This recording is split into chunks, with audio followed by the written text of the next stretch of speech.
पढ़ रहे हैं क्लास 12 का अकाउंट, जिसमें चैप्टर 14 कैश फ्लो स्टेटमेंट रोकड़ प्रवाह विवरण की थ्योरी हम पढ़ रहे हैं। उसकी कुछ थ्योरेटिकल क्वेश्चंस हम आपके लिए लेकर आए हैं जो एग्जाम की दृष्टि से आईएमपी हैं।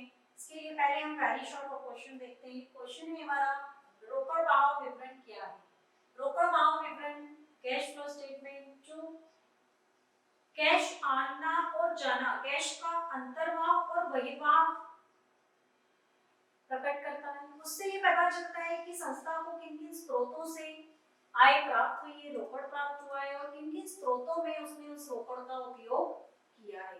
तो कैश इनफ्लो और आउटफ्लो मतलब अंतर्वाह और बहिर्वाह दर्शाने वाला जो स्टेटमेंट होता है वो कैश फ्लो कहलाता है, रोकड़ प्रवाह विवरण कहलाता है। रोकड़ तुल्य से क्या आशय है? अगला क्वेश्चन है हमारा, रोकड़ तुल्य मतलब रोकड़ के समान, जिसको रोकड़ में गिना जाता है। तो रोकड़ और रोकड़ तुल्य में उन चीजों को लिया जाता है जो रोकड़ के समान है और जिनका उपयोग हम रोकड़ की भांति कर सकते हैं, जैसे कि बैंक में जमा राशि और मार्केटेबल सिक्योरिटीज जो शीघ्र ही कैश में कन्वर्ट हो जाती है। विनियोजन क्रियाएं क्या है? विनियोजन क्रियाएं ऐसी क्रियाएं जो स्थायी संपत्तियों के क्रय और विक्रय से संबंधित होती है। स्थायी संपत्तियां जो व्यवसाय को लाभ कमाने में सहायक होती है, तो इन पर जब भी कोई खर्च किया जाता है या इनको बेचा जाता है तो वो विनियोग संबंधी क्रियाओं के अंतर्गत आता है। इसके बाद एक कोष प्रवाह विवरण क्या है? किसी भी व्यवसाय के चालू वर्ष और गत वर्ष का जो बैलेंस होता है, उसके जो फंड होते हैं उसमें किसी तरह का कोई अंतर आता है उपयोग से संबंधित, तो उसको कोष प्रवाह कहा जाता है।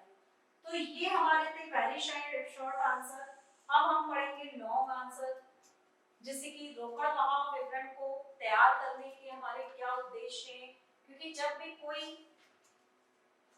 तैयार किया जाता है कोई भी स्टेटमेंट तो उसको बनाने के पीछे एक कारण होता है। तो क्या कारण है रोकड़ प्रवाह विवरण को बनाने के?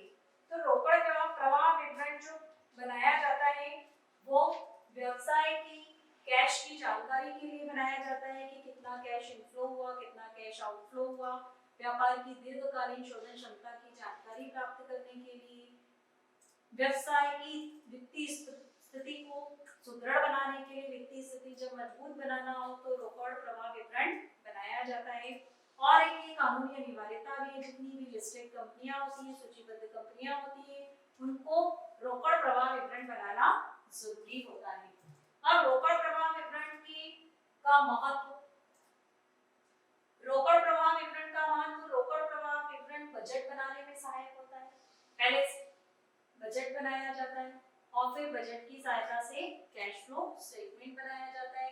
इसके बाद शोधन क्षमता की जानकारी हो जाती है कि व्यवसाय की शोधन क्षमता कैसी, नियंत्रण में सहायक, जब कंट्रोलिंग करना हो व्यवसाय में, किसी व्यवसाय के लोग जो भी काम करने वाले जो भी लोग हैं उनके ऊपर नियंत्रण करना हो तो इसमें कैश फ्लो स्टेटमेंट बनाकर उसकी जो कैपेसिटी है उसको चेक किया जाता है। उसके बाद बाहरी पक्षों के लिए उपयोगी अल्पकालीन वित्तीय विश्लेषण में सहायक और लाभांश, सबसे जरूरी बात लाभांश संबंधी निर्णय लेने में सहायक। तो ये इसके उद्देश्य थे। अब हम पढ़ेंगे इसकी सीमाएं कि इसकी क्या सीमाएं हैं।